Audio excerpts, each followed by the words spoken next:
ಚಳುವಳಿಗಾರ ಅನ್ನೋ ಕಾರಣಕ್ಕಾಗಿ ಆ ಮನುಷ್ಯ ನನ್ನನ್ನು ಟ್ರೈನ್ ಒಳಗಡೆ ಎತ್ತುಕೊಂಡು ಬಾಗಿಲ ತೆಗೆದು ಬದುಕಿಸಿದ್ದನ್ನ ಒಂದು ಘಟನೆ. ಅದು ನನಗೆ ಇವತ್ತಿನವರೆಗೇನು ಈ ಚಳುವಳಿಯ ಹಿನ್ನೆಲೆಯಲ್ಲಿ ಬಂದಿದ್ದಕ್ಕಾಗಿ ಸ್ಮರಿಸ್ತಾ ಇದ್ದೇನೆ. ಈಗಾಗಲೇ ಸರ್ಕಾರ ಮೊನ್ನೆ ಒಂದು ಘೋಷಣೆಯನ್ನು ಮಾಡಿದೆ. ಇವಾಗ ಶಿವಣ್ಣ ಹೇಳಿದರು ಮೊದಲಿನ ಕಾರ್ಯಕ್ರಮ ಮಾಡ್ತಾರೆ.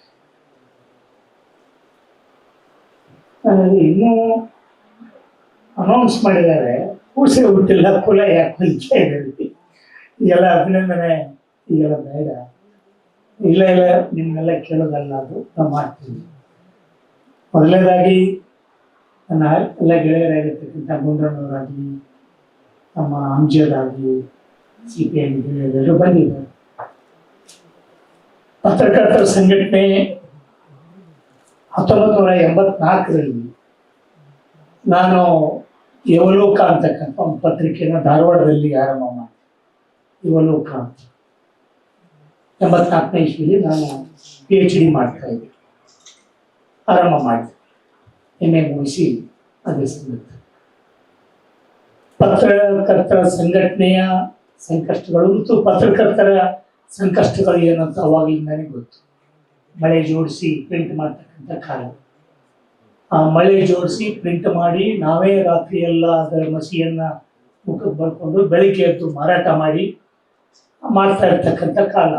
ಬೀದಿಯಲ್ಲಿ ನಿಂತ್ಕೊಂಡು ಪತ್ರಿಕೆಯನ್ನು ಮಾರಾಟ ಮಾಡ್ತಕ್ಕಂಥ ಕಾಲ. ಮತ್ತು ಅವಾಗ ನಮಗ ಪತ್ರಿಕೋದ್ಯಮ ಅಂತಂದ್ರೆ ಪ್ರತಿಭಟನೆಯ ಒಂದು ಅಸ್ತ್ರ ಅಂತಷ್ಟೇ. ಅದರ ಸಂಶೋಧನೆ, ಅದರ ಆಳ, ಅದರ ಅಗಲ ಅಷ್ಟು ಇನ್ನೂ ಹೆಚ್ಚು ಮಾಹಿತಿ ಇರಲಿಲ್ಲ. ಒಂದು ಪ್ರತಿರೋಧದ ಧ್ವನಿಯಾಗಿರ್ಬೇಕು, ಪ್ರತಿರೋಧದ ಧ್ವನಿಯಾಗಿ ಇರಬೇಕು ವ್ಯವಸ್ಥೆ ವಿರುದ್ಧ ಅಂತಕ್ಕಂಥ ಒಂದು ಕಾಲ. ಅದಕ್ಕೆ ಬಹಳ ಜನ ನನಗೆ ಸಂಪಾದಕರು ಯಮಲೋಕ ಅಂತ ಬರೀತಿದ್ರು. ಯುವಲೋಕ ಅನ್ನೋದನ್ನ ಸಂಪಾದಕರು ಯಮಲೋಕ ಶ್ರೀನಗರ ಧಾರವಾಡ ಮತ್ತು ಯಮಲೋಕ ಧಾರವಾಡ ಅಂದ್ರು ಅವ್ರು ಪಾಪ ಪೋಸ್ಟ್ ಮನ್ಗಳು ಸೀದಾ ತಂದು ಕೊಡ್ತಿದ್ರು. ಯಮಲೋಕ ಇಲ್ಲೇ ಇದೆ. ಆ ಕಾಲದಿಂದನೂ ಪತ್ರಿಕೋದ್ಯಮದ ಒಂದು ಸಂಬಂಧ ಇತ್ತು. ಮುಂದೆ 2000ರಲ್ಲಿ ಕೆಂಬಾವುಟ ಅಂತಕ್ಕಂಥ ಒಂದು ಪತ್ರಿಕೆ, ಮುಂದೆ ಜನಶಕ್ತಿ ಪತ್ರಿಕೆ ಅದಕ್ಕಿಂತ ಮುಂಚೆ ಇತ್ತು. ಜನಶಕ್ತಿ ಪತ್ರಿಕೆಯ CR ಕೃಷ್ಣರಾವ್ ಅವರು ನಮ್ಮ ಶಿವಾನಂದ ತಗಡೂರು ಬಂದ ಮೇಲೆ ಅವ್ರನ್ನ ಪರಿಚಯ ಮಾಡಿದ್ವಿ. ಅವ್ರಿಗೆ ಹೋಗಿ ಸನ್ಮಾನ ಮಾಡಿ ಬಂದ್ರು. ಅವ್ರು ಏನು ಅಂತಂದ್ರೆ, ಗುಂಡಪ್ಪನವರು ಈ ಪತ್ರಕರ್ತರ ಸಂಘಟನೆ, ಕಾರ್ಯನಿರತ ಪತ್ರಕರ್ತರ ಸಂಘಟನೆಯನ್ನ ಮೈಸೂರು ಪ್ರಾಂತದಲ್ಲಿ ಆರಂಭ ಮಾಡಿದಾಗ ಬಾಂಬೆ ಪ್ರಾಂತದಲ್ಲಿ ಬೇರೆ ಸಂಘಟನೆ ಇತ್ತು, ಪತ್ರಕರ್ತರ ಸಂಘಟನೆ ಬೇರೆಯಾಗಿತ್ತು. ಸೊ ಬಾಂಬೆ ಕರ್ನಾಟಕದ ಪತ್ರಕರ್ತರ ಸಂಘಟನೆಯನ್ನ ಮತ್ತು ಈ ಮೈಸೂರು ಪ್ರಾಂತದ ಪತ್ರಕರ್ತರ ಸಂಘಟನೆಯನ್ನ ಎರಡನ್ನು ಒಂದು ಮಾಡಬೇಕು ಅಂತಕ್ಕಂಥ ಒಂದು ಜಂಟಿ ಸಮಾವೇಶ ಹುಬ್ಬಳ್ಳಿಯಲ್ಲಿ ನಡೆದಾಗ ಕೆಲವು ಅಭಿಪ್ರಾಯಗಳು, ಭಿನ್ನಾಭಿಪ್ರಾಯಗಳು ಬರ್ತಾರೆ. ಅವಾಗ CR ಕೃಷ್ಣರಾವ್ ಅವರು, CRK ಅಂತಾನೆ ಕರಿತೀವಿ, ಅವರು ಹುಬ್ಬಳ್ಳಿಗೆ ಹೋಗಿ ಅಲ್ಲಿರ್ತಕ್ಕಂಥ ಪತ್ರಕರ್ತರ ಸಂಘದ ಪದಾಧಿಕಾರಿಗಳ ಜೊತೆ ಮಾತಾಡಿ ಕೊನೆಗೆ ಅಜಿ ಪುಟ್ಟಪ್ಪನವರು, ಅವರು ಇವರು ಎಲ್ಲರೂ ಸೇರಿ 1956 ನಂತರ ಏಕೀಕರಣ ಆದ ಮೇಲೆ ಈ ಕರ್ನಾಟಕ ಪತ್ರಕರ್ತರ ಸಂಘದ ಒಂದು ಅಖಿಲ ಕರ್ನಾಟಕ ಮಟ್ಟದ ಒಂದು ವೇದಿಕೆಯನ್ನ ಮಾಡ್ತಾರೆ. ಸೊ ಇದು ಆದ್ಮೇಲೆ ಹೆಚ್ಚು ಕಡಿಮೆ ನಮ್ಮ ನರಸಿಂಹನ್ MC ನರಸಿಂಹನ್ ಅವರು ಪತ್ರಕರ್ತರ ಸಂಘಟನೆ ಟ್ರೇಡ್ ಯೂನಿಯನ್ ಆಕ್ಟ್ ಕೆಳಗಡೆನೆ ಸಂಘಟನೆ ಆಗಿದ್ರು. ಸೊ ಅವರು ಮಗ್ಜಿ ಕಮಿಟಿ ಅಂತ ಒಂದು ಆಲ್ ಇಂಡಿಯಾದಲ್ಲಿ ಮಗ್ಜಿ ಕಮಿಟಿ ಆಯಿತು. ಆ ಮಗ್ಜಿ ಕಮಿಟಿ ಮೆಂಬರ್ ಆಗಿ ಅಲ್ಲಿರುವಾಗ ಅವ್ರ ಜೊತೆ ಎಲ್ಲ ಸೇರಿ ಕೆಲಸ ಮಾಡಿದೆ. ಅಂದ್ರೆ ಪತ್ರಕರ್ತ ನಾನು ಅವಾಗ ಒಂದು 2 ವರ್ಷ ಧಾರವಾಡದಲ್ಲಿ ಯುವಲೋಕ ಪತ್ರಿಕೆ ಮಾಡಿ ಆಮೇಲೆ ಕಾರಣಾಂತರದಿಂದ ಬೇರೆ ದೇಶಕ್ಕೆ ಹೋಗ್ಬೇಕಾಯ್ತು, ಜರ್ಮನಿಗೆ. ಅಲ್ಲಿ ಹೋದಾಗ ಅದು ನಿಂತು ಹೋಯ್ತು. ಅದಾದ್ಮೇಲೆ ಕೆಂಬಾವುಟವನ್ನು ಆರಂಭ ಮಾಡಿದ್ವಿ, ಕೆಂಬಾವುಟ ಪತ್ರಿಕೆಯನ್ನು. ಸೊ ಕೆಂಬಾವುಟ ಪತ್ರಿಕೆ ಒಂದು ತಾತ್ವಿಕ ನಿಲುವಿಗೆ ಬದ್ಧವಾದಂಥದ್ದು. ಈಗ ಹೊಸತು ಪತ್ರಿಕೆ ಇನ್ನೂ ಸ್ವಲ್ಪ ಲಿಬರಲ್, ತೀರಾ ಕೆಂಬಾವುಟದಷ್ಟಲ್ಲ ಹೊಸತು ಪತ್ರಿಕೆ. ಇಷ್ಟೆಲ್ಲ ಸುಮಾರು ಒಂದು 10 ವರ್ಷ, ಅವಾಗ ಈ ಒಂದು 15 ವರ್ಷ, ಒಂದು 2 ವರ್ಷ, 20-22 ವರ್ಷ ನನ್ನ ಚಳವಳಿ ಜೊತೆಗೆ ಪತ್ರಕರ್ತನಾಗಿ ಕೆಲಸ ಮಾಡಿದ್ರಿಂದ ನನಗೆ ಒಂದು ದಿನ ಈ GN ಮೋಹನ್ ಮತ್ತು ಶಿವಾನಂದ ತಗಡೂರು ಒಂದು ದಿನ ಈ ಪತ್ರಕರ್ತರ ಸಂಘಟನೆಯ ಸದಸ್ಯತ್ವವನ್ನು ತಂದುಕೊಳ್ಸು. ಸ್ವಲ್ಪ ಭಾವುಕನಾಗ್ಯಾವ. ಯಾಕಂದ್ರೆ ಪತ್ರಿಕಾ ರಂಗದ ಜೊತೆ ಪತ್ರಿಕೋದ್ಯಮ ಅನ್ನೋದು ತಪ್ಪದು, ಉದ್ಯಮ ಅಲ್ಲ. ಸೊ ಪತ್ರಿಕಾ ಕರ್ತನಾಗಿ ಮಾಡಿದಂತ ಇಷ್ಟು ವರ್ಷದ ಒಂದು ಅನುಭವ ಏನಿತ್ತಲ್ಲ, ಸೊ ಅದಕ್ಕೆ ಒಂದು ಮಾನ್ಯತೆಯನ್ನ ಇಬ್ರು ಗೆಳೆಯರು ಮತ್ತು ಈ ಎಲ್ಲ ಪದಾಧಿಕಾರಿಗಳು ಆ ಕಾರ್ಡನ್ನು ಮಾಡಿಕೊಟ್ಟಾಗ ನಾನು ಹೇಳಿದೆ ಅವ್ರಿಗೆ, ಇಷ್ಟು ವರ್ಷ ಪತ್ರಿಕಾ ರಂಗದಲ್ಲಿ ಇದ್ದಾಗ್ಲೂ ಸೊ ಈ ಒಂದು ಮಾನ್ಯತೆಯನ್ನು ನೀವು ಕೊಟ್ಟಿದ್ರಲ್ಲ ಬಹಳ ದೊಡ್ಡದು ಅಂತ ಒಂದು ಗೆಳೆಯರ ಬಳಗ ಇವತ್ತು ಈ ಒಂದು ಅಭಿನಂದನಾ ಕಾರ್ಯಕ್ರಮವನ್ನು ಹಾಕಿದ್ದಾರೆ. ಸಂಗೊಳ್ಳಿ ರಾಯಣ್ಣ ಪ್ರಶಸ್ತಿ ಕಮಿಟಿಯ ಎಲ್ಲ ಪಿತೂರಿಗಾರರು ಇಲ್ಲೇ ಇರೋದ್ರಿಂದ JN ಮೋಹನ್ ಅವರು, ಮರಳಸಿದ್ದಪ್ಪನವರು, ಸಿದ್ದು ಮೂಲಿಗೆ ಅಂತಕ್ಕಂಥ ಇನ್ನೊಬ್ಬರು ಗೆಳೆಯರು, ಅರ್ಜಳಿನ ಎಲ್ಲರೂ ಗೆಳೆಯರು ಆ ಸಮಿತಿಯಲ್ಲಿ ಇರುವುದರಿಂದ ಮಾಡಿದ್ದಾರೆ. ಈ ಪ್ರಶಸ್ತಿ ಅನ್ನೋದು ನನ್ನ 47 ವರ್ಷದ 79ರಿಂದ ನನ್ನ ಸಾಮಾಜಿಕ ಹೋರಾಟ ಆರಂಭ ಆಗಿದೆ. 79ನೇ ಇಸ್ವಿಯಲ್ಲಿ ವಿದ್ಯಾರ್ಥಿ ಚಳವಳಿಗೆ ಬಂದು, ಅದಾದ್ಮೇಲೆ ನರಗುಂದ ರೈತ ಬಂಡಾಯ ಆದಾಗ ಆ ಚಳವಳಿಯಲ್ಲಿ, ಅದಾದ್ಮೇಲೆ 80ರಲ್ಲಿ ಬಂಡಾಯ ಸಾಹಿತ್ಯ ಚಳವಳಿ, 79ರಲ್ಲಿ ಬಂತು ಬಂಡಾಯ ಸಾಹಿತ್ಯ ಚಳವಳಿ. ಸೊ ಗೋಕಾಕ್ ಚಳವಳಿ ಅಂದ್ರೆ ಮೊದಲು ಗೋಕಾಕ್ ಗೋ ಬ್ಯಾಕ್ ಚಳವಳಿ, ಆನಂತರ ಗೋಕಾಕ್ ವರದಿ ಜಾರಿ ಬರಲಿ ಚಳವಳಿ, ಇವು ನನ್ನ ಆರಂಭಿಕ ಕಾಲದ ಚಳವಳಿ ಆಗಿತ್ತು. ಅಲ್ಲಿಂದ ಇಲ್ಲಿವರೆಗೂ ಬಂದಿರತಕ್ಕಂಥ 47 ವರ್ಷದ ಈ ಸಾಮಾಜಿಕ ಚಳವಳಿಯಲ್ಲಿ ಯಾವತ್ತೂ ಹಲವಾರು ಪ್ರಶಸ್ತಿಗಳಿದ್ದು, ಆದರೆ ಸರ್ಕಾರಿ ಪ್ರಶಸ್ತಿ ಅಂತ ಗೆಳೆಯ ಕೇಸರಿ ಹರವು ಅವ್ರು ಹೇಳಿದಾಗೆ ಇದು ಮುಜುಗುರನೂ ಹೌದು, ಸಂತೋಷನೂ ಹೌದು. ಸಂತೋಷ ಏನಂದ್ರೆ ಇಡೀ ಚಳವಳಿಗಳನ್ನ ಗುರುತಿಸ್ತಾರೆ. ಅದು ವ್ಯಕ್ತಿಗತವಾಗಿ ನನಗೆ ಬರ್ತಕ್ಕಂಥ ಪ್ರಶಸ್ತಿ ಅಲ್ಲ, ನನ್ನ ಜೊತೆ ಮಾಡಿರ್ತಕ್ಕಂಥ ಚಳವಳಿಗಾರರು ಏನಿದ್ದಾರೆ 1979ರಿಂದ ಆ ನರಗುಂದ ಬಂಡಾಯದಲ್ಲಿ ಹುತಾತ್ಮರಾದವರಿಂದ ಇಲ್ಲಿವರೆಗೂ ನಡೆದಿರ್ತಕ್ಕಂಥ ಹಲವಾರು ಚಳವಳಿಗಳದ್ದು, ಬಾಗೂರ್ ನವಲೆ ಚಳವಳಿ ಆಗಿರ್ಬೋದು, ಪೋಸ್ಕೋ ವಿರೋಧಿ ಚಳವಳಿ ಆಗಿರ್ಬೋದು, ವಿದ್ಯಾರ್ಥಿ ಚಳವಳಿ ಆಗಿರ್ಬೋದು, ಸಾಂಸ್ಕೃತಿಕ ಚಳವಳಿ ಆಗಿರ್ಬೋದು, ಇಂಥ ಹಲವಾರು ಚಳವಳಿ, ಕಾರ್ಮಿಕ ಚಳವಳಿಗಳಾಗಿರ್ಬೋದು, ದಲಿತ ಚಳವಳಿಗಳಾಗಿರ್ಬೋದು, ಅಥವಾ ಕುದುರೆ ಮೋತಿ ಸ್ವಾಮಿ ವಿರುದ್ಧ ಒಂದು ಹೋರಾಟ ಮಾಡಿರ್ತಕ್ಕಂಥ ರಾಜ್ಯದಾದ್ಯಂತ ಮಹಿಳೆಯರ ಚಳವಳಿಯನ್ನು ಆರಂಭ ಹುಟ್ಟಾಕಿದ್ದಾಗಿರ್ಬೋದು, ಇಂಥ ಹಲವಾರು ಚಳವಳಿಗಳಲ್ಲಿ ನನ್ನ ಜೊತೆ ಇರ್ತಕ್ಕಂಥ ಸಾವಿರಾರು ಜನ ಅದು ಅನೌನ್ಸ್ ಆದಾಗ ಖುಷಿ ಪಟ್ಟರು. ನನಗೆ ಕೇಳಿದ್ರು ಮೊದಲು ನಿಮ್ಮ ಬಯೋಡಾಟಾ ಕೊಡಿ ಅಂತ. ನಾನು ಯಾರಿಗೂ ಬಯೋಡಾಟಾ ಕೊಟ್ಟಿರಲಿಲ್ಲ, ಬಯೋಡಾಟಾ ಬೇಡ ಅಂತ ಹೇಳಿ ಕೊಡ್ಲಿಲ್ಲ. ಆಮೇಲೆ ಹಿಂದಿನ ಸಮಿತಿಯವರು, ಈ ಸಂಗೊಳ್ಳಿ ರಾಯಣ್ಣ ಪ್ರಶಸ್ತಿ ಸಮಿತಿಯವರು ಎಲ್ಲೆಲ್ಲ ಸರ್ವಾನುಮತದಿಂದ ತೀರ್ಮಾನ ಆಗಿದೆ, ನೀವು ಅಲ್ಲೇ ಅನ್ನಬಾರ್ದು ಅನ್ನೋ ಒಂದು ಕಂಡೀಷನ್. ನಾನು ಹೇಳಿದೆ, ನೀವು ನನ್ನ ಅತ್ಯಂತ ಆತ್ಮೀಯ, ನನ್ನ ಪಕ್ಕದ ಊರಿನವರು ಮತ್ತು ನನ್ನ ಜೊತೆ ಕೂಡಿ ಕಲ್ತವರ ಅಧ್ಯಕ್ಷ ಆಗಿರೋದ್ರಿಂದ ಈ ಪ್ರಶಸ್ತಿ ಕೊಡೋದ್ರಿಂದ ನನಗೇನೋ ಅಭಿನಂದನೆಗಳು ಬರ್ತವೆ, ಬಟ್ ನಿಮಗೆ ಕೆಟ್ಟ ಹೆಸರು ಬರ್ತದೆ, ತಮ್ಮವರಿಗೆ ಕೊಟ್ಟರು ಅಂತ. ಅದಕ್ಕಾಗಿ ದಯವಿಟ್ಟು ನನ್ನ ಹೆಸರನ್ನ ಕೊಡಬೇಡಿ, ಅನೌನ್ಸ್ ಮಾಡಬೇಡಿ ಅಂತ ಹೇಳಿದ್ರೆ ಅವರು ಬೇಜಾರು ಮಾಡ್ಕೊಂಡು ಮೊನ್ನೆ ಫೋನ್ ಮಾಡಿದ್ರು. ನಾವು ನಮ್ಮ ಸಮಿತಿ ಕೊಟ್ಟಾಗ ಒಲ್ಲೆಂದ್ರಿ, ಈಗ ಕೊಟ್ಟಾಗ ಹ್ಞೂ ಅಂತಿರಲ್ಲ, ಏನ್ ಕತೆ ನಿಮ್ಮದು ಅಂತ. ಇದು ಅಂದ್ರೆ ಪ್ರಶಸ್ತಿಗಳು ಮುಜುಗುರ ಯಾಕೆ ಅಂತಂದ್ರೆ, ಪ್ರಭುತ್ವ ಕೊಡ್ತಕ್ಕಂಥ ಪ್ರಶಸ್ತಿಗಳಿಗೆ ಆಗಲೇ ಹೇಳಿದಾಗೆ ಪ್ರಭುತ್ವ ಸಾಮಾನ್ಯವಾಗಿ ಇದು ಏನಂತ ಈ ಪ್ರಭುತ್ವ ಏನು ಯಾರನ್ನು ಸದೆ ಬಿಡಬೇಕು, ಯಾರು ಬಾಯಿ ಗಪ್ ಮಾಡಬೇಕು ಅಂತಕ್ಕಂಥದ್ದಲ್ಲ, ಅಥವಾ ಯಾವುದೋ ಪ್ರಶಸ್ತಿ ಮೂಲಕ ನಾವು ಸೈಲೆಂಟ್ ಆಗಿರೋರು ಅಲ್ಲ. ಆಗಲೇ ಹೇಳಿದ್ರು, ನಮ್ಮ ಕರ್ನಾಟಕ ವಿಶ್ವವಿದ್ಯಾಲಯದಲ್ಲಿ ದೇಸಾಯಿ ಅವರು ಅಂತ ವೈಸ್ ಚಾನ್ಸಲರ್ ಇದ್ರು, ಅವರು ಕರೆದು ಹೇಳಿದ್ರು, ಇಲ್ಲ ಕರ್ನಾಟಕ ಯೂನಿವರ್ಸಿಟಿಲಿ ಕನ್ನಡ ಗೌರ್ಮೆಂಟಲ್ಲಿ ಒಂದು ಪೋಸ್ಟ್ ಇದೆ, ನೀ ಅಪ್ಲೈ ಮಾಡು, ನನ್ನ ವಿಸಿ ಮುಗಿದ್ರೊಳಗೆ ನಾನು ಮಾಡ್ಕೊಂಡು ಹೋಗ್ತೀನಿ ಅಂತ. ನಾನು ಇನ್ನು ಕರ್ನಾಟಕ ಯೂನಿವರ್ಸಿಟಿ ಚಳವಳಿಗಳು ನಿಲ್ಲಲಿ ಅನ್ನೋ ಕಾರಣಕ್ಕೆ ನನ್ನ ಪ್ರೊಫೆಸರ್ ಮಾಡ್ತೀರಾ ಅಂತ, ನಮ್ಮ ಲಿಂಗಾಯತ್ ಹುಡುಗ ಇರಲಿ ಅಂತ ಮಾಡ್ತೀರಾ ಅಂತ ಕೇಳಿದ್ರು. ಇವು ಬೆಡಿ ಕಮ್ಯುನಿಸ್ಟ್ ಗೆಟಪ್ ಅಂಡ್ ಗೆಟೌಟ್ ಅಂದ್ರು. ಆಮೇಲೆ ಬಂದ್ವಿ. ಆ ಥರದೊಳಗೆ ಇರೋದ್ರಿಂದ ಯಾವ ಚಳವಳಿಗಾರರನ್ನು ಅದಕ್ಕಾಗಲ್ಲ, ಯಾವುದೇ ನೈಜ ಚಳವಳಿಗಾರರು ಪ್ರಶಸ್ತಿಗಳನ್ನ ನಿರೀಕ್ಷೆ ಮಾಡಿ ಚಳವಳಿ ಮಾಡಿರೋದಿಲ್ಲ. ಇವು ಅವರಿಗೆ ಪೂರಕವಾಗಿರ್ತಕ್ಕಂಥ ಚಳವಳಿ, ಆ ಥರದ ಹಲವಾರು ಪ್ರಶಸ್ತಿಗಳು ತಂದಿದ್ದಾವೆ. ಸೊ ಅದಕ್ಕಾಗಿ ನಾನು ಹಲವಾರು ಸಂದರ್ಭದಲ್ಲಿ ನಮ್ಮ ವಸುಂಧರಾ ಭೂಪತಿ ಅವರು ಫೋನ್ ಮಾಡಿ ಇಲ್ಲೆಲ್ಲ ಬಯೋಡಾಟಾ ಕಳಿಸ್ಲಿ ಅಂದರು. ನೀವು ಯಾವುದೇ ಅದು ರಾಜ್ಯೋತ್ಸವ ಪ್ರಶಸ್ತಿ ಸಂದರ್ಭದಲ್ಲಿ ಅವ್ರಿಗೊಂದು ಮೆಸೇಜ್ ಹಾಕಿದೆ, ಆ ಮೆಸೇಜಿಂಗ್ ಇಟ್ಟಿದ್ದೀನಿ, ದಯವಿಟ್ಟು ಯಾವುದೇ ಪ್ರಶಸ್ತಿಗಾಗಿ ಇದನ್ನ ಬಳಸ್ಕೋಬೇಡಿ, ನಾನು ಕಳಿಸೋದಿಲ್ಲ ಬಯೋಡಾಟಾನ ಅಂತ ಹೇಳಿ ಅವ್ರಿಗೂ ಹೇಳಿದೆ. ಅಂದ್ರೆ ಒಂದು ಮುಜುಗುರ ಅಂತೂ ಕೊನೆಗೆ ಈಗ ಅಲ್ಲಿರ್ತಕ್ಕಂಥ ಸಮಿತಿಯಲ್ಲಿ ಇರ್ತಕ್ಕಂಥ ಗೆಳೆಯರ ಆಶಯ ಪೂರ್ವಕವಾಗಿ ಈ ಪ್ರಶಸ್ತಿನ ಘೋಷಣೆ ಮಾಡಿದ್ರು. ನನ್ನ ಬಯೋಡಾಟಾನು ಕೊಟ್ಟಿರಲಿಲ್ಲ. ಆಮೇಲೆ ಕೊನೆಗೆ ಹೇಳಿದ್ರು, ಇಲ್ಲ ನೀವು ಯಾವುದೇ ಕಾರಣಕ್ಕೆ ಇದನ್ನ ತಿರಸ್ಕಾರ ಮಾಡಬಾರ್ದು, ಒಪ್ಕೊಳ್ಳದೆ ಇರಬಾರ್ದು ಅಂತ. ಆ ಗೆಳೆಯರು ಆ ಹೋರಾಟದ ಭಾಗವಾಗಿ ಇರ್ತಕ್ಕಂಥ ಆಯ್ಕೆ ಸಮಿತಿಯ ಸದಸ್ಯರ ಭಾವನೆಗಳನ್ನ ಗೌರವಿಸಿ, ಮತ್ತು ಬಹಳ ಜನ ಅನೌನ್ಸ್ ಆದ ತಕ್ಷಣವೇ ನಾಡಿನಾದ್ಯಂತ ಇರ್ತಕ್ಕಂಥ ಸಾವಿರಾರು ಜನ ಗೆಳೆಯರು ಖುಷಿ ಪಟ್ಟಿದ್ದಾರೆ. ಅವ್ರಿಗೆ ಅವರ ಪ್ರೀತಿಯನ್ನ ಗೌರವಿಸಿ ಮುಜುಗುರದಿಂದ ಈ ಸಂತೋಷವನ್ನ ಅನುಭವಿಸ್ತಕ್ಕಂಥ ಮುಜುಗುರ. ಯಾಕಂದ್ರೆ ಈ ತರದ ಪ್ರಶಸ್ತಿಗಳು ಬಂದಾಗ ಒಂದು ಮುಜುಗುರ ಇರಬೇಕು, ಇಲ್ಲ ಅಂದ್ರೆ ಅಹಂಕಾರ ಬಂದ್ಬಿಡ್ತದೆ. ಈ ಮುಜುಗುರ ಇಲ್ಲ ಅಂದ್ರೆ ಅಹಂಕಾರ ಬಂದ್ಬಿಡ್ತದೆ. ಆ ಅಹಂಕಾರ ತೊಡೆದು ಹಾಕ್ಬೇಕಾದ್ರೆ ಈ ಮುಜುಗುರವನ್ನು ನಾವು ಅನುಭವಿಸ್ಬೇಕು. ಸೊ ಆ ಕಾರಣಕ್ಕಾಗಿ ಇದು ಈಗಾಗಲೇ ಹೇಳಿದಾಗೆ ನಿನ್ನೆ ಇನ್ನೊಂದು ಯಾವುದು ನಮ್ಮ ಸಂಘಟನೆ ಗೆಳೆಯರು ಅದು ದಲಿತೇತರರು ದಲಿತ ಚಳುವಳಿಗೆ ಪೂರಕವಾಗಿ ಕೆಲಸ ಮಾಡಿದವರಿಗೆ ಒಂದು ಪ್ರಶಸ್ತಿಯನ್ನು ಕೊಟ್ಟರು. ಇಲ್ಲಿ ಕಲಾಗ್ರಾಮದಲ್ಲಿ ಅವರು ಸಾಹು ಮಹಾರಾಜ್ ಪ್ರಶಸ್ತಿಯನ್ನು ಕೊಟ್ಟರು. ಸಾಹು ಮಹಾರಾಜ್ ಪ್ರಶಸ್ತಿಯನ್ನ ಅವ್ರು ಕೊಟ್ಟರು. ಅವ್ರು ಹೇಳಿದ್ರು ದಲಿತ ಚಳವಳಿಗಳಿಗೆ ಪೂರಕವಾಗಿ ದಲಿತರ ಅಲ್ಲದವರು ಕೆಲಸ ಮಾಡಿರ್ತಾರಲ್ಲ ಅವ್ರಿಗೆ ಈ ಪ್ರಶಸ್ತಿ.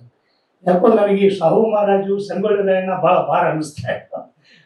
ಆದ್ರೂ ಇದು ಚಳವಳಿಗಳಿಗೆ ಮಾನ್ಯತೆ ಕೊಡ್ತಾ ಇರ್ತಕ್ಕಂಥ ಸರ್ಕಾರದ ನೀತಿಯನ್ನು ಗೌರವಿಸಿ ಈ 47 ವರ್ಷದ ಸಾಮಾಜಿಕ ಜೀವನದಲ್ಲಿ ಮೊದಲ ಬಾರಿಗೆ ಏನು ಒಂದು ಸರ್ಕಾರಿ ಪ್ರಭುತ್ವದ ಮೂಲಕ ಬರ್ತಾ ಇರ್ತಕ್ಕಂಥ ಗೌರವ ಇದೆ, ಅದನ್ನು ನಾನು ಗೌರವಿಸ್ತೇನೆ. ಮತ್ತು ಇದನ್ನ ನಾಡಿನ ಎಲ್ಲ ಜನಪರ ಚಳವಳಿಗಾರರಿಗೆ ಈ ಪ್ರಶಸ್ತಿ ಕಲ್ಪಿತ ಆಗ್ತದೆ. ಎರಡನೇದಾಗಿ ಕೇಸರಿ ಅವರು ಹೇಳಿದಾಗೆ ಅದೇನು ಇನ್ನೂ ಗೊತ್ತಿಲ್ಲ ನನಗೆ ಏನ್ ಕತೆ ಎಂದಂತ ಏನೋ ಅನೌನ್ಸ್ ಮಾಡಿಲ್ಲ.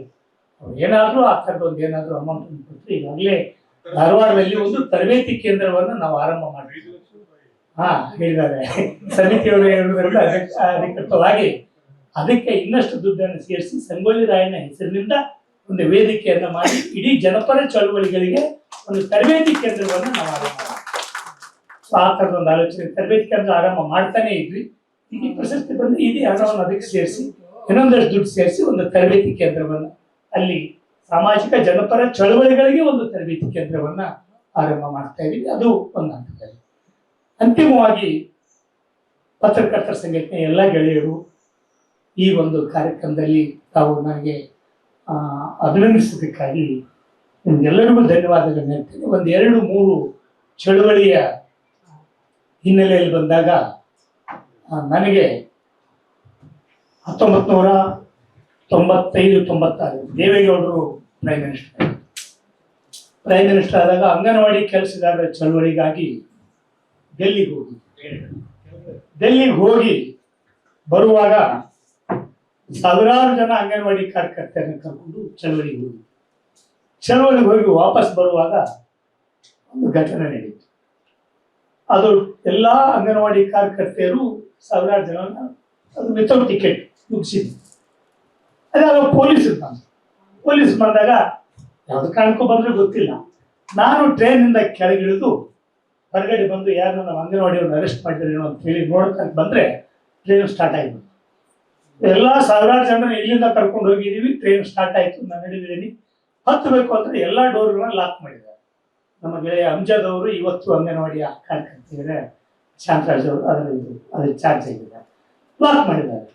ಏನ್ ಮಾಡೋದು ಅಂತ ಹೇಳಿ ನೋಡಿದ್ರೆ ನನಗೆ ಡೆಲ್ಲಿ ಕೇಂದ್ರ ಸ್ಟೇಷನ್ ಇಂದ ಬಿಟ್ಟಂತದ್ದು ಮುಂದೆ ಇನ್ನೊಂದು ನಿಜಾಮುದ್ದೀನ್ ಸ್ಟೇಟ್ ಅಲ್ಲಿ ನಿಲ್ತದೆ 15 ನಿಮಿಷ ಅಂತ ಹೇಳಿ 2 ಡಬ್ಬಿ ನಡುವೆ ಇರ್ತಕ್ಕಂಥ ಒಂದು ಏಣಿ ಇರ್ತಲ್ಲ ಅಲ್ಲಿ ಹೋಗಿ ಹಿಡ್ಕೊಂಡು ನಿಂತ್ಕೊಂಡು ಸ್ವಲ್ಪ ನಿಧಾನಕ್ಕೆ ಹೋಗ್ತಾ ಇದ್ದೆ. ನಿಂತ್ಕೊಂಡು 15 ನಿಮಿಷ ಅಲ್ಲ ಅಲ್ಲಿ ಹೋಗ್ಬೋದು. ಅದು ಹೋಗುವಾಗ ನಿಜಾಮುದ್ದೀನ್ ನಿಲ್ತದೆ, ಕರ್ನಾಟಕ ಎಕ್ಸ್ಪ್ರೆಸ್ ಹೋಗುವಾಗ ನಿಜಾಮುದ್ದೀನ್ ನಿಲ್ತದೆ, ವಾಪಸ್ ಬರುವಾಗ ನಿಲ್ಲೋದಿಲ್ಲ. ಅದು ನಿಜಾಮುದ್ದೀನ್ ಸ್ಟೇಷನ್ ದಾಟ್ತಾ ಇತ್ತು. ನಾನು ನಿಂತಿದ್ದೀನಿ ಡಿಸೆಂಬರ್ ತಿಂಗಳಲ್ಲಿ ನಮ್ಮ ದೇವೇಗೌಡರ ಜೊತೆ ಚಳವಳಿ ಮಾಡಕ್ ಹೋಗಿದ್ವಿ. ಚಳಿ ಹೊಡಿತಾ ಇತ್ತು, ವಾಪಸ್ ಬಂತು. ಅಲ್ಲಿಂದ ನೋಡಿದ್ರೆ ಅದ್ರ ನೆಕ್ಸ್ಟ್ ಸ್ಟಾಪ್ ಏನೇ ಆಗ್ರಾ 5 ತಾಸು. ಏನ್ ಮಾಡೋದು, ಸತ್ಯ ಹೋಗ್ತಿಲ್ಲ ಅಂತ ಚಳಿ ಕೈಯೆಲ್ಲ ಒದ್ದೆ ಆಗ್ತಾ ಇದೆ, ಚಳಿ ಗಟ್ಟಿ ಆಗ್ತಾ ಇದೆ, ಕಾಲು ಎಲಿಕಿದ್ರೆ ಗೊತ್ತಾಗ್ತಾ ಇಲ್ಲ, ಟ್ರೈನ್ ಓಡ್ತಾ ಇದೆ, ಚಳಿ ಮುಖಕ್ಕೆಲ್ಲ ಹೊಡಿತಾ ಇತ್ತು. ಬಿಡ್ತಾ ಇದ್ದಾಗ ಒಂದು ಅನ್ಕೊಂಡೆ ಏನೋ ಚಳವಳಿ ಮಾಡ್ಬೇಕು ಅಂತ ಬಂದೆ, ಇಲ್ಲಿಗೆ ಮುಗಿತ ನನ್ನ ಕಥೆ ಅಂತ. ಕೆಲವೇ ವರ್ಷಗಳ ಹಿಂದೆ 1994 ಡಿಸೆಂಬರ್ ಅಲ್ಲಿ BK ಸುಂದರೇಶ್ ಅಂತ ಚಿಕ್ಕಮಗಳೂರಿನ ಚಳವಳಿಗಾರರು, ಅವರು ಟ್ರೈನ್ ಆಕ್ಸಿಡೆಂಟ್ ಅಲ್ಲೇ ಸತ್ತು ಹೋಗಿದ್ರು. ಅವರು ಅಂಗನವಾಡಿ ಚಳವಳಿಗಾರರ ಕೆಲಸಕ್ಕಾಗಿನೇ ಹೋದಾಗ ಇಲ್ಲೇ ಉದ್ಯಾನ ಎಕ್ಸ್ಪ್ರೆಸ್ ಯಲಹಂಕದ ಆ ಕಡೆ ಆಕ್ಸಿಡೆಂಟ್ ಆಗಿ ಅವರು ತೀರೋಗಿದ್ರು. BK ಸುಂದರೇಶ್ ಆ ಟ್ರೈನ್ ಆಕ್ಸಿಡೆಂಟ್ ಅಲ್ಲಿ ಸತ್ತೋದ್ರು. ಅವರು ಬೆಂಗಳೂರು ಹತ್ರ ಸತ್ತೋದ್ರು ಮತ್ತು ಟ್ರೈನ್ ಡಬ್ಬಿ ಒಳಗಿದ್ದು ಸತ್ತೋದ್ರು. ನಾನು ಆ ಡಬ್ಬಿಲೂ ಇಲ್ಲ, ಹಳಿ ಮೇಲೆ ಬಿದ್ದು ಸತ್ತು ಹೋಗ್ತೇನಲ್ಲ ಅಂತ ಹೇಳಿ ಇಡೀ ನೆನಪನ್ನ ಮಾಡಿಕೊಂಡು ಬಂದು ಇನ್ನೇನು ಕೈ ಪೂರ್ತಿ ಪ್ರಜ್ಞೆ ಹೋಗ್ತಾ ಇತ್ತು. ಕೈ ಎಲ್ಲ ನಡುಗ್ತಾ ಇದ್ದು, ಕಾಲೆಲ್ಲ ಗೊತ್ತಾಗ್ತಾ ಇಲ್ಲ. ಆಮೇಲೆ ಕೈ ಬಿಚ್ಚಿ ಹಿಂಗೆ ಹಿಡ್ಕೋಬೇಕು ಅಂತಂದ್ರೆ ಆಗ್ಲಿಲ್ಲ, ಹಂಗೆ ಹಿಡ್ಕೊಂಡೆ. ಎಲ್ಲೋ ಒಂದು ಕಡೆ ಸಿಗ್ನಲ್ ಪಾಸ್ ಆಗೋ ಸಲುವಾಗಿ ಸ್ಲೋ ಮಾಡ್ದ. ಆಮೇಲೆ ಎರಡು ಕೈ ಬಿಡಕ್ ಹೋಗ್ತೀನಿ, ಕೈ ಬಿಡುತ್ತಾ ಇಲ್ಲ, ಎರಡು ನಿಂತ್ಕೊಳ್ತಿತ್ತು ಗಾಡಿ, ಟ್ರೈನ್ ನಿಂತ್ಕೊಳ್ತು, ಕೈ ಬಿಡ್ತಕ್ಕ ಬರ್ತಿರ್ಲಿಲ್ಲ. ಕೊನೆಗೆ ಕೈ ಬಿಟ್ಟೆ, ಕೆಳಗಡೆ ಬಿದ್ದೆ. ಕೆಳಗಡೆ ಬಿದ್ದು ಕೆಳಗೆ ಬಂದು ಟ್ರೈನ್ ಬಾಗಿಲ ಬರೆದ್ರೆ ಯಾರು ತೆಗಿತಾ ಇಲ್ಲ. ಸೊ ಆಮೇಲೆ ಅದು ಮಾಡಿ ತೆಗೆದು ಯಾರೋ ಬಂದು ತೆಗೆದು ಒಳಗೆ ಬಂದ್ರೆ, ಅವತ್ತು ಅವ್ರು ಹೇಳಿದ್ರು, ನೀವು ಕೆಂಪು ಶಾಲೆ ಹಾಕಿದ್ರಿ, ಕೆಳಗಡೆ ಒಂದು ಬ್ಯಾಜ್ ಇತ್ತು, ನೀನೊಬ್ಬ ಚಳವಳಿಗಾರ ಅಂತ ಗೊತ್ತಾಯ್ತು, ಇಲ್ಲ ಅಂದ್ರೆ ಈ ಚಂಬಲ್ ಡಕಾಯ್ತರು ಬರ್ತಾರಲ್ಲ ಅಂತ ಕಣ್ಣಲ್ಲಿ ಕಾಣ್ತೀಯ, ಅದೇ ನೀವೊಬ್ಬ ಚಳವಳಿಗಾರ ಅನ್ನೋ ಕಾರಣಕ್ಕಾಗಿ ನಿಮ್ಮನ್ನು ಬದುಕಿಸ್ತೀವಿ ಅಂತ ಯಾವೊಬ್ಬ ಜಪ್ಕೊಂಡು ನನ್ನ ಸ್ಥಿತಿ ನೋಡಿ ಬಿಸಿನೀರು ಕೊಟ್ಟ, ಕುಡಿದು ಅವತ್ತು ಬದುಕಿಸ್ತ. ಅಂದ್ರೆ ಚಳವಳಿಗಾರ ಅನ್ನೋ ಕಾರಣಕ್ಕಾಗಿ ಆ ಮನುಷ್ಯ ನನ್ನನ್ನು ಟ್ರೈನ್ ಒಳಗಡೆ ಎತ್ಕೊಂಡು ಬಾಗಿಲ ತೆಗೆದು ಬದುಕಿಸಿದ್ದನ್ನ ಒಂದು ಘಟನೆ. ಅದು ನನಗೆ ಇವತ್ತಿನವರೆಗೇನು ಈ ಚಳವಳಿಯ ಹಿನ್ನೆಲೆಯಲ್ಲಿ ಬಂದಿದ್ದಕ್ಕಾಗಿ ನಾನು ಸ್ಮರಿಸ್ತಾ ಇದ್ದೇನೆ. ಇನ್ನೂ ಒಂದು ಬಹಳ ಮುಖ್ಯವಾದದ್ದು, ಅದೇ ಚಳವಳಿಗೆ ಬಂದಾಗ 1980 ನರಗುಂದದಲ್ಲಿ ರೈತರ ಮೇಲೆ ಗೋಲಿಬಾರ್ ಆದಾಗ ಅದನ್ನು ಪ್ರತಿಭಟನೆ ಮಾಡಕ್ಕೆ, ಅವಾಗ ನಾವು ಬಿಜಾಪುರದಲ್ಲಿ BA ಮುಗಿಸಿದ್ವಿ, BA ಡಿಗ್ರಿ ಮುಗಿಸಿದ್ವಿ. ಆ ಚಳವಳಿಗೆ ಸ್ಪಂದಿಸಬೇಕು ಅಂತ ಎಲ್ಲ ರಾಜ್ಯದಾದ್ಯಂತ ಚಳವಳಿ ಆರಂಭ ಆಯಿತು. ಗಂಗಾವತಿಯಲ್ಲಿ ಗೋಲಿಬಾರ್ ಆಯಿತು, ಬಾಗೇಪಲ್ಲಿಯಲ್ಲಿ ಗೋಲಿಬಾರ್ ಆಯಿತು. ರೈತರ ವಿರುದ್ಧ ಒಂದು ಪ್ರತಿಭಟನೆ ಆಗಿದ್ದಕ್ಕಾಗಿ, ರೈತರ ಮೇಲೆ ಗೋಲಿಬಾರ್ ಆಗಿದ್ದಕ್ಕಾಗಿ ಮುದ್ದೇಬಿಹಾರದಲ್ಲಿ ನಾನು ಆ ಸಂಘಟನೆಯ ರೈತರ ಮಧ್ಯೆ ಚಳವಳಿಯ ಭಾಗವಾಗಿದ್ದಾಗ ಆ ಗೋಲಿಬಾರ್ ನೋಡಿ. ಒಂದು ಅವತ್ತಿನ ಚಳವಳಿ ಕಾಲ ಹೇಗೆ ಅಂದ್ರೆ, ಸಂಬಂಧ ಇಲ್ಲ, ರೈತರ ಮೇಲೆ ಗೋಲಿಬಾರ್ ಆಗಿದೆ ಅವನು ಒಂದೇ ಒಂದು ಕಾರಣಕ್ಕೆ, ಎಲ್ಲೋ ಇರ್ತಕ್ಕಂಥ ರೈತರು, ಗಂಗಾವತಿಯಲ್ಲಿ ಇರ್ತಕ್ಕಂಥ ರೈತರು, ಬಾಗೇಪಲ್ಲಿಯಲ್ಲಿ ಇರ್ತಕ್ಕಂಥ ರೈತರು ಪ್ರತಿಭಟನೆ ಮಾಡಿ ಗೋಲಿಬಾರಿಗೆ ಬಲಿಯಾದರು. ಸೊ ಅಲ್ಲಿ ಮುದ್ದೇಬಿಹಾರದಲ್ಲಿ ಗೋಲಿಬಾರಿಗೆ ನನ್ನ ಕಣ್ಣಿ ಎದುರಿಗೇನೆ ಅದೇನಾಯ್ತು, ಮಾವು ಹೋಗ್ತಾ ಇತ್ತು, ಅಲ್ಲಿ ಒಂದು ಪೆಟ್ರೋಲ್ ಬಂಕ್ ಇತ್ತು. ಆ ಪೆಟ್ರೋಲ್ ಬಂಕಿಗೆ ಬೆಂಕಿ ಹಚ್ಚಕ್ ಕೊಟ್ಟಿದ್ರು. ಅದು ಬಸ್ ಸ್ಟ್ಯಾಂಡ್ ಪಕ್ಕ ಇತ್ತು, ಮುದ್ದೇಬಿಹಾರ ಬಸ್ ಸ್ಟ್ಯಾಂಡ್ ಪಕ್ಕ. ನಾವು 1000 ಜನ, ಅದು ಹತ್ತಿದ್ರೆ ಅದು ಬಾಂಬ್, ಅದು ಏನು ಪೆಟ್ರೋಲ್ ಬಂಕ್ ಬ್ಲಾಸ್ಟ್ ಆದ್ರೆ ನಮ್ಮನ್ನು ಸೇರಿಸಿ ಎಲ್ಲ ಸತ್ತು ಹೋಗ್ತಾ ಇತ್ತು. ಅಲ್ಲಿರ್ತಕ್ಕಂಥ PSI ನಾವು ಎಲ್ಲರೂ ಸೇರಿ ಆ ಪೆಟ್ರೋಲ್ ಬಂಕಿನ ಪೈಪ್ ಅನ್ನು ಕಿತ್ತಿ ಅದನ್ನ ಆ ಚಳವಳಿಯ ಇದನ್ನೆಲ್ಲ ಕಿತ್ತಿ ಚಳವಳಿಯನ್ನು ತಪ್ಪಿಸೋಕೆ ಪ್ರಯತ್ನ ಮಾಡಿದ್ವಿ. ಅಷ್ಟೊತ್ತರೊಳಗೇನೆ ಗೋಲಿಬಾರ್ ಮಾಡಿದ್ವಿ.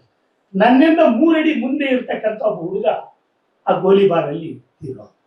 ನನ್ 3 ಅಡಿ ಇಷ್ಟ ಇತ್ತು, ತೀರೋದ. ಇನ್ನೊಂದು ಕಡೆ ಅಲ್ಲೊಬ್ಬ ಹುಡುಗ ತೀರೋದ. ಅವತ್ತು ನಾನು ತೀರ್ಮಾನ ಮಾಡಿದೆ, ನಾನು ಚಳವಳಿಗಾರನಾಗಿಯೇ ಮುಂದುವರಿಬೇಕು. ಕಣ್ಣು ಮುಂದೆ ಅವ್ರಿಗೆ ಸಂಬಂಧ ಇಲ್ಲ, ಎಲ್ಲೋ ರೈತರ ಮೇಲೆ ಗೋಲಿಬಾರ್ ನರಗುಂದಲ್ಲಿ, ಇಲ್ಲಿ ಪ್ರತಿಭಟನೆ ಮಾಡಿ ಪ್ರಾಣ ಕೊಟ್ಟರಲ್ಲ, ಇದು ಒಂಥರದ ಅಂತರ್ ಸಂಬಂಧ, ಈ ಚಳವಳಿಗಾರ ಆಗ್ಬೇಕು ಅಂತಕ್ಕಂಥ ರೀತಿ ಒಳಗೆ ಚಳವಳಿ ಮಾಡಿದೆ. ಮುಂದೆ ಬಾಗೂರಿನವಿಲೆ ಚಳವಳಿ ಬಂದಾಗ ಅಲ್ಲಿ ನಾವು ಕಿಸಾನ್ ಸಭಾದಿಂದ ಹೋಗಿ ಆ ಕೆನಾಲಲ್ಲಿ ಮಣ್ಣು ಹಾಕಿ ಅದನ್ನ ಅವತ್ತು ಉದ್ಘಾಟನೆ ಮಾಡಿದ್ವಿ. ನಾನು ಅನ್ಕೊಂಡೆ ಇದು ದೇವೇಗೌಡರ ಏರಿಯಾ, ಅವತ್ತು JH ಪಟೇಲ್ ಮುಖ್ಯಮಂತ್ರಿಗಳು, ದೇವೇಗೌಡರು ಪ್ರಧಾನಿಗಳು. ಆ ಟೈಮಲ್ಲಿ ನಾವು ಹೋಗಿ ಇದನ್ನ ಮಾಡ್ತೀವಲ್ಲ, ಏನ್ ಜನ ಹೊಡೆದೇ ಬಿಡ್ತಾರೆ ಅನ್ನುವಂಥ ಭಯದಲ್ಲಿ ಇದ್ದೆ ನಾನು. ಅವಾಗ ನೋಡಿದ್ರೆ ಈ ಶಿವಣ್ಣ ತಗಡೂರ್ನಂತವ್ರು, ಅವ್ರ ಊರಲ್ಲೇ ತಗಡು ಬಾಗೂರಿನಲ್ಲಿ ಹೋರಾಟ ಮಾಡುವಾಗ ಅವರು ಸಹಿತ ಅಲ್ಲೇ ಇದ್ರು, ಮೊದಲೇ ಪರಿಚಯಿಸಿದ್ರು. ಇದು ನಮ್ಮ ಏರಿಯಾನೇ ಅಂತಕ್ಕಂಥ ಒಂದು ವಿಶ್ವಾಸ ನಂಬಿಕೆ ಇದೆ. ಯಾಕಂದ್ರೆ ನಾನು ಉತ್ತರ ಕರ್ನಾಟಕದಿಂದ ಬಂದವನು, ಇಲ್ಲಿ ಬಂದು ಚಳವಳಿ ಮಾಡುವಾಗ ಹೇಗೆ ಏನು ಇಲ್ಲಿ ಲೋಕಲ್ ಕೆಮಿಸ್ಟ್ರಿ ಗೊತ್ತಿರಲಿಲ್ಲ ನನಗೆ ಅಂತಂದಾಗ ಆ ಶಿವಣ್ಣ ತಗಡೂರು, ಆಮೇಲೆ ಅಲ್ಲಿರ್ತಕ್ಕಂಥ ಬೇರೆ ಬೇರೆ ಗೆಳೆಯರು, ದುಂಬೆ ಅಂತವರು ಎಲ್ಲರೂ ಸೇರಿ ಜೊತೆ ಕೂಡಿದಾಗ ಅವಾಗ ಅನಿಸ್ತು, ಎಸ್, ಚಳವಳಿಯ ಭಾಗವಾಗಿದ್ರೆ ಜಗತ್ತಿನ ತುಂಬಾ ನಮಗೆ ಬಂಧುಗಳಿರ್ತಾರೆ, ಜಗತ್ತಿನ ತುಂಬಾ ಬಂಧುಗಳಿರ್ತಾರೆ. ಸೊ ಆ ಥರದ ಚಳವಳಿ ಒಂದು ಬದುಕನ್ನ ಕೊಟ್ಟಿದೆಯಲ್ಲ, ಸೊ ಅದು ಬಹಳ ದೊಡ್ಡ ರೀತಿಯ ಒಂದು ಬದುಕನ್ನ ಕೊಟ್ಟಿದೆ. ಅದು ಸಾಕ್ಷರತಾ ಆಂದೋಲನ ಆಗಿರ್ಬೋದು, ರೈತ ಚಳವಳಿ ಆಗಿರ್ಬೋದು, ಕಾರ್ಮಿಕ ಚಳವಳಿ ಆಗಿರ್ಬೋದು, ವಿದ್ಯಾರ್ಥಿ ಚಳವಳಿ ಆಗಿರ್ಬೋದು, ಈ ಎಲ್ಲ ಚಳವಳಿಗಳ ಗೆಳೆಯರು ಎಲ್ಲವೂ ಪರಿಸರ ಚಳವಳಿಗಳಾಗಿದ್ದಾರೆ. ಕರ್ನಾಟಕದ ಎಲ್ಲ ಜನಪರ ಚಳವಳಿಯ ಜೊತೆ ಬಂದಿರತಕ್ಕಂಥ ಒಂದು ಸಂಬಂಧ, ಪ್ರೀತಿ ಏನಿದೆಯಲ್ಲ, ಅದು ನಮ್ಮಲ್ಲಿ ಒಂದು ಆತ್ಮವಿಶ್ವಾಸವನ್ನ ಬೆಳೆಸಿದೆ. ಕೇಸರಿ ಅವರು ಹೇಳಿದಾಗೆ ನಮಗೆ ಒಂದು ಮನೋಭಾವ ಇರ್ತದೆ, ನಾವು ಟೂಲ್ ಹೊರತು ಒಂದು ಗುರಿ ಅಲ್ಲ ಯಾವುದೇ ಚಳವಳಿಗೆ. ಹೀಗಾಗಿ ನಾನು ವಿದ್ಯಾರ್ಥಿ ಚಳವಳಿಗಾರನಾದೆ, ಇದಾಗಲಿಲ್ಲ. ಆಮೇಲೆ ಕವನಗಳನ್ನು ಬರೆದೆ, ಕವಿ ಅಂತೂ ಗುರುತಿಸಿಕೊಳ್ಳಿಲ್ಲ. ನಾಟಕಗಳನ್ನು ಬರೆದೆ, ನಾಟಕಕಾರ ಆಗಲಿಲ್ಲ. ನಿರ್ದೇಶನ ಮಾಡಿದೆ, ರಂಗಭೂಮಿ ಆಗಲಿಲ್ಲ. ಸೊ ಸಿನಿಮಾಗಳಲ್ಲಿಯೂ ಕೆಲವು ಕೆಲಸ ಮಾಡಿದೆ. ಅವತ್ತು ಕೇಸರಿ ಅವರು ನಾವು ಎಲ್ಲ ಕೂಡಿ ಕೆಲಸ ಮಾಡಿದ್ವಿ. ಆ ಘಟನೆಗಳನ್ನು ಹೇಳೋದು ಬೇಡ, ಸಮಯ ಆಗ್ತದೆ. ಸೊ ಆ ಥರದ ರಂಗಭೂಮಿ ಅಥವಾ ಸಿನಿಮಾ ಕ್ಷೇತ್ರದ ಕೆಲಸಗಾರರಾಗಲಿಲ್ಲ, ಪತ್ರಿಕಾ ರಂಗದಲ್ಲಿ ಕೆಲಸ ಮಾಡಿದ್ವಿ, ಪತ್ರಿಕಾರ ಆಗಲಿ. ಅಂದ್ರೆ ಅಲ್ಲಿ ನಮಗೆ ಒಂದು ಅನಿಸ್ತದೆ ಅಂದ್ರೆ ಯಾವ ರಂಗದಲ್ಲಿ ನಮ್ಮ ವೈಯಕ್ತಿಕ ಬದುಕು ಅವಶ್ಯಕತೆ ಇದೆಯೋ ಅಲ್ಲಿ ನಾವು ಒಂದು ಟೂಲ್ ಆಗ್ತೇವೆ ಹೊರತು ಅದೇ ನಮ್ಮ ಗುರಿ ಆಗಬಾರ್ದು. ಕವಿ ಅನ್ನೋದು ಗುರಿ ಆಗಬಾರ್ದು, ಕಾವ್ಯ ಅನ್ನೋದು ನಮ್ಮ ಟೂಲ್ ಆಗ್ಬೇಕು. ಕಥೆ ಅನ್ನೋದು ಕಥೆಗಾರ ಅನ್ನೋದು ನಮ್ಮ ಗುರಿ ಆಗಿರಬಾರ್ದು. ಕಥೆ ಸಾಮಾಜಿಕ ವ್ಯವಸ್ಥೆಯ ಬದಲಾವಣೆಗೆ ಒಂದು ಗುರಿ, ಒಂದು ಮಾಧ್ಯಮ ಆಗಿರ್ಬೇಕು ಅಂತ ಅನ್ನೋದು. ಹಾಗೆ ಅದೇ ರೀತಿ ಪತ್ರಿಕೋದ್ಯಮ ಅನ್ನೋದು, ಪತ್ರಿಕಾಕರ್ತ ಅನ್ನೋದು ಸಾಮಾಜಿಕ ಬದಲಾವಣೆಗೆ ಇರ್ತಕ್ಕಂಥ ಒಂದು ಮಾಧ್ಯಮನೇ ಹೊರತು ಅದೇನೇ ಒಂದು ಗುರಿ ಆಗಬಾರ್ದು ಅಂತಕ್ಕಂಥ ಹಿನ್ನೆಲೆಯಲ್ಲಿ ಆ ಕೆಲಸವನ್ನು ಮಾಡಿದ್ವಿ. ಇದೆಲ್ಲದರ ಮಧ್ಯೆ ನೀವು ಕೊಟ್ಟಿರ್ತಕ್ಕಂಥ ಪ್ರೀತಿ, ಗೌರವ ಗೆಳೆಯ ಶಿವಾನಂದ ತಗುಡುವರಿಗೂ ಮತ್ತು ಎಲ್ಲ ಪದಾಧಿಕಾರಿಗಳಿಗೂ, ನಮ್ಮ ಪದಾಧಿಕಾರಿಗಳಿಗಾಗಲೇ ಹಳೆಯ ಗೆಳೆಯರು ಆಗಿರೋದ್ರಿಂದ ಎಲ್ಲ ಪದಾಧಿಕಾರಿಗಳಿಗೂ ನಾನು ಧನ್ಯವಾದಗಳನ್ನು ಹೇಳ್ತೇನೆ. ಈ ಒಂದು ನಿಮ್ಮ ಪ್ರೀತಿಗೆ ಹೇಳಿದರು, ನಿಮ್ಮೆಲ್ಲ ಸ್ನೇಹಿತರು ಬರಕ್ಕೆ ಹೇಳ್ಬಿಡ್ರಿ ಅಂತ ಹೇಳಿದರು ಶಿವಣ್ಣ. ನನಗೆ ಅದು ಒಂದು ಮುಜುಗರನೇ. ನನಗೆ ಅಭಿನಂದನೆ ಸಲ್ಲಿಸ್ತಾರೆ ಬರೀರಿ ಅಂತ ಹೇಳೋದು ಬಹಳ ಕಷ್ಟ ಆಯ್ತು ನನಗೆ. ಅದಕ್ಕಾಗಿ ನಮ್ಮ ಗೆಳೆಯ ಶಾಂತರಾಜ್ಗೆ ಹೇಳಿದೆ, ನೋಡಪ್ಪ ನೀನೇ ಕೇಳಿ ಗೆಳೆಯರಿಗೆ ಹೇಳು, ನನಗೆ ಅಭಿನಂದನೆ ಸಲ್ಲಿಸ್ತಾರೆ ಬರೀ ಅಂತ ಹೇಳೋದು ನನ್ನ ಕೈಲೇ ಆಗೋದಿಲ್ಲ, ಆ ಕಾರಣಕ್ಕಾಗಿ ಹೇಳು ಅಂತ ಹೇಳಿದೆ. ಎಲ್ಲರೂ ಬಂದಿದ್ದೀರಾ, ನೀವೆಲ್ಲ ಬಂದು ಇಲ್ಲಿ ಮಾತಾಡಿದ್ದಾರೆ, ಗುಂಡನವರು ಪ್ರೀತಿಗಳು ಬಂದಿದ್ದಾರೆ. ಸೊ ಮೋಹನ್ ಅಂತೂ ಬರಲೇಬೇಕು, ಯಾಕಂದ್ರೆ ಅವರೊಂದು ಪಾಪ ಮಾಡಿದ್ದಾರೆ ನನ್ನ ತಂಗಿ ಶಿಫಾರಸು ಮಾಡಿ. ಸೊ ಇವಾಗ KP ಅವರು ಇರಲಿಲ್ಲ. ಸೊ ನಿಮ್ಮೆಲ್ಲರಿಗೇನು ಧನ್ಯವಾದಗಳನ್ನು ಹೇಳ್ತೇನೆ. ನಿಮ್ಮ ಪ್ರೀತಿಗೆ ಧನ್ಯವಾದ.